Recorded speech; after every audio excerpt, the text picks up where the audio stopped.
Good morning, everyone, and welcome to the press briefing of the co-chairs of the European Conservatives and Reformists Group. I have with me Nicola Procaccini and Patryk Jaki, and I'd like to ask Nicola to say a few words first. Thank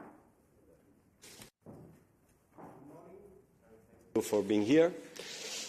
First of all, let me say a few words about this day. 2 years ago, Israel came under attack from Hamas. The victims were young and old, Israelis, EU citizens and others. Some of them, as you remind, were dancing as they were shot. Others were killed in their beds as they slept.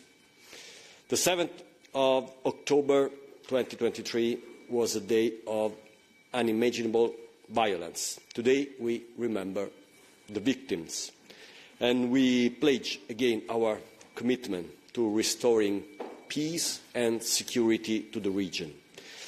We welcome American leadership in moving towards a peace settlement. Later today the Parliament will debate the rise of anti-Semitism in Europe. We will also honour the victims of the last week's terrorist attack in Manchester. So the ECR Group will be at the heart of efforts to protect our Jewish communities across Europe from anti-Semitism and its consequences.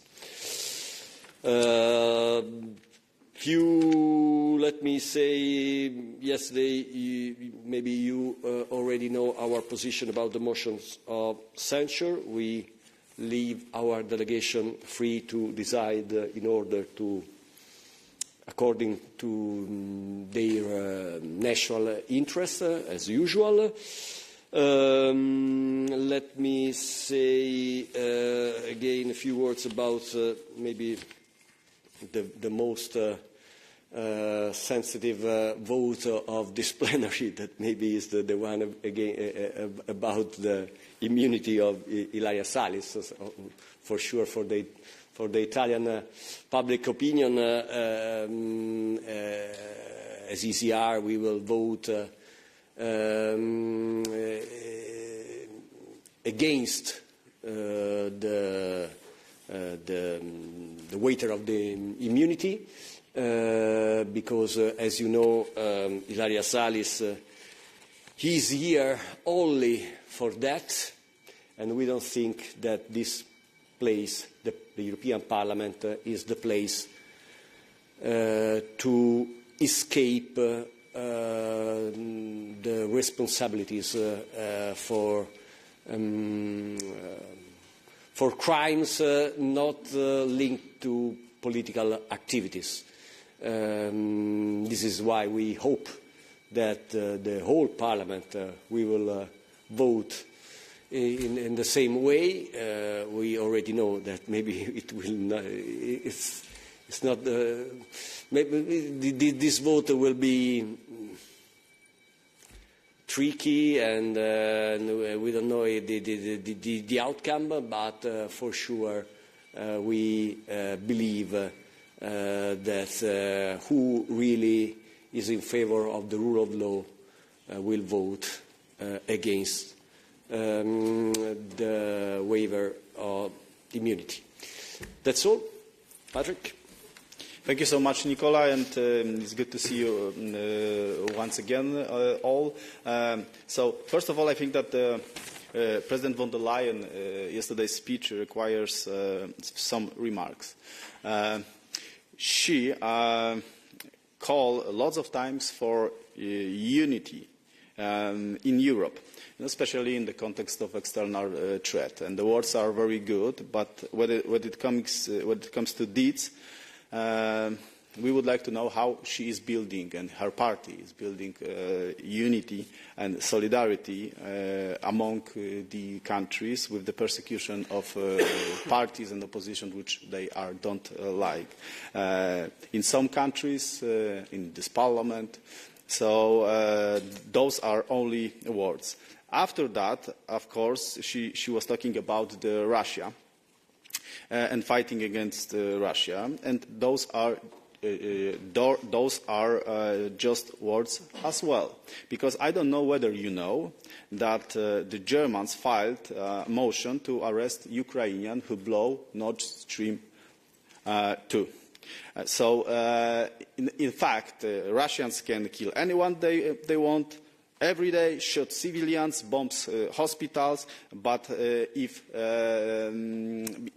someone are blowing up Nord Stream pipeline, which help them finance the war, we, as a European Union countries, we are persecute him, and this is not a good path. Moreover, they are still to refuse the size to Russian assets in Europe, and they are still buying the Russian gas. Lots of them.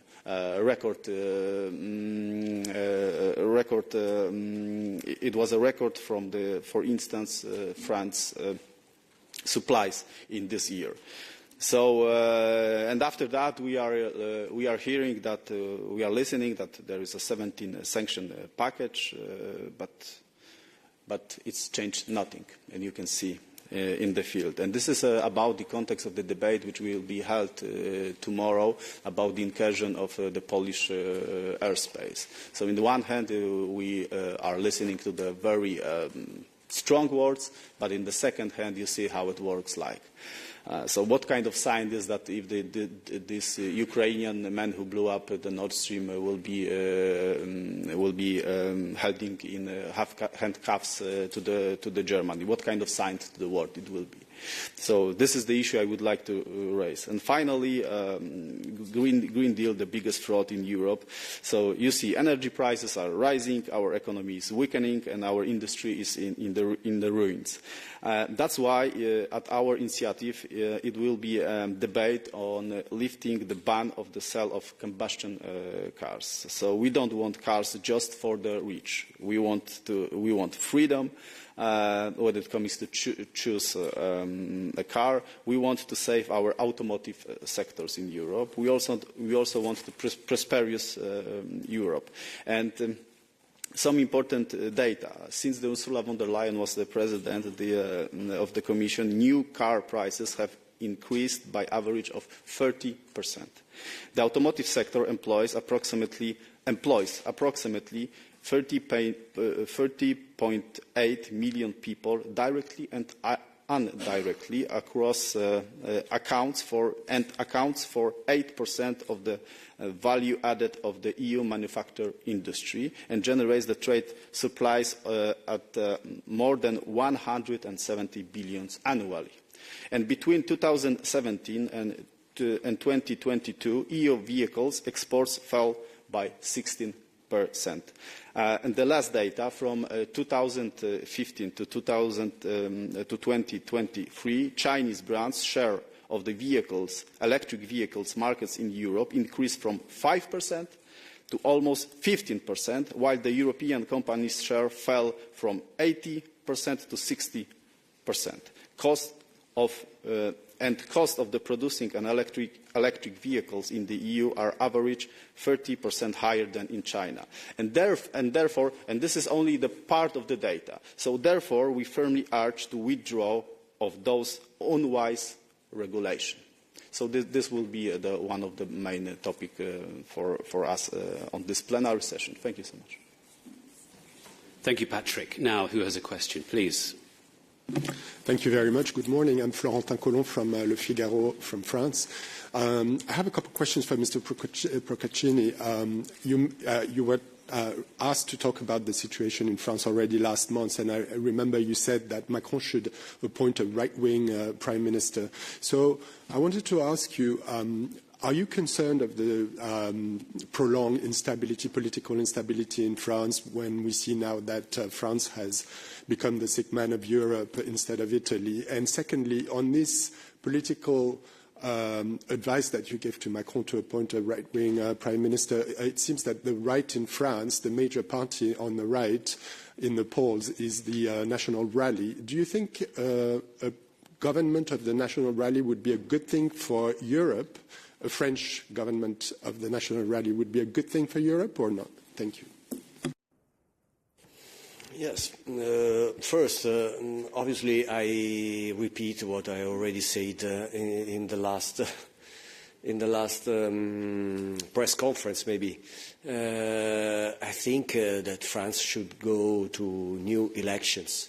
There's no other way to manage the crisis. Leave the people free to choose the new government, maybe not only the new government, maybe also the new president, because I think it's under the eyes of everyone that maybe, more than maybe, the Macron mission is over. Something new France deserves something new. And I think, for example, something similar to Italy. In Italy, we have a center-right government where a party like Rassemblement National, that now is in the Patriots group, together with the party of Marion Marshall, that is in the ECR like Fratelli d'Italia, and why not even with the Les Républicains, that is in the EPP party like Forza Italia. This could be a scheme that can work not only for Italy but maybe also for France.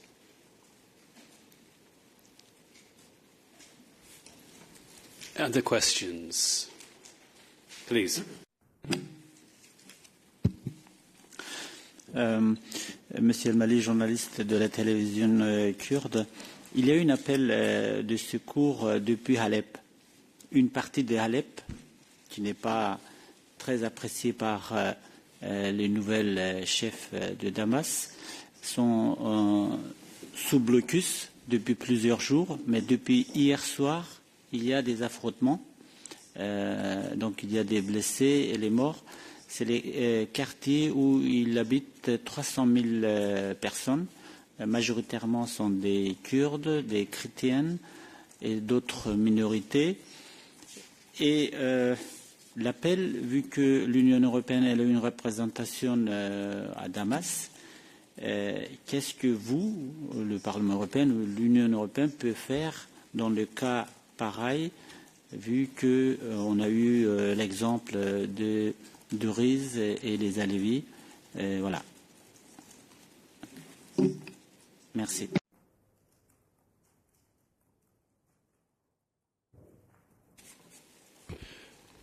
We will engage and we will engage in this, and I think that we can appeal for and we will call for peace and good solution. Yeah, we take care. We take care of religious minorities in Damascus. Not only in Damascus, we take care of Christian minorities especially. So we will be focused on the situation on the ground, and we will do all we can to help the country and the minorities inside the country to live in peace. C'était à Alep, hein? Alep. Sorry?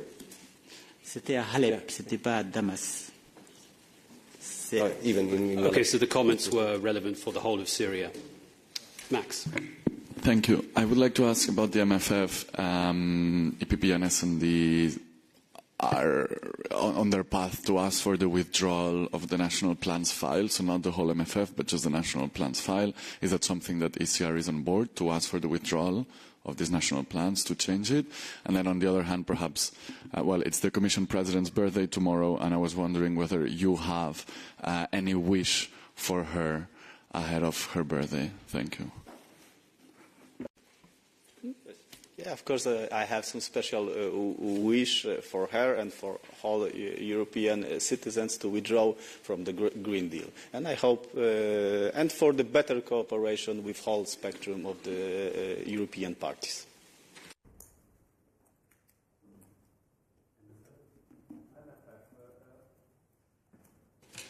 There are many things that we don't share.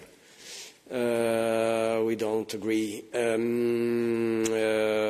Maybe this is not the place to speak about our vision of the MFF.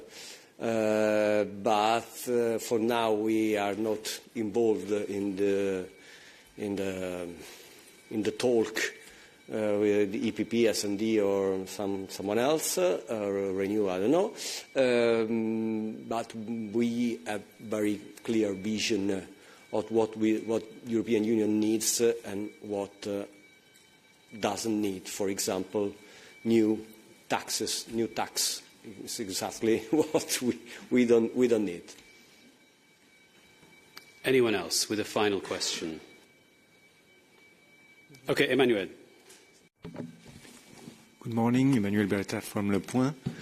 Does your group support the last proposal of the Commission to use the frozen assets for Ukraine to help Ukraine in his war effort? Yes, I think yes, we are supporting this approach, and we are encouraging the European Commission to do so. Okay, I think if everyone has asked their questions, we'll draw things to a halt. Thanks to our. Oh, you have one more at the back. Okay, time for one more. Yeah, sorry, just a short clarification. Alistair from Follow the Money. So just to confirm, the position of the ECR is to lift the immunity of Ilaria Salis and vote against the recommendation of the Legal Affairs Committee. Okay. Thank you. Okay, so we'll draw things to a close there. Thanks to our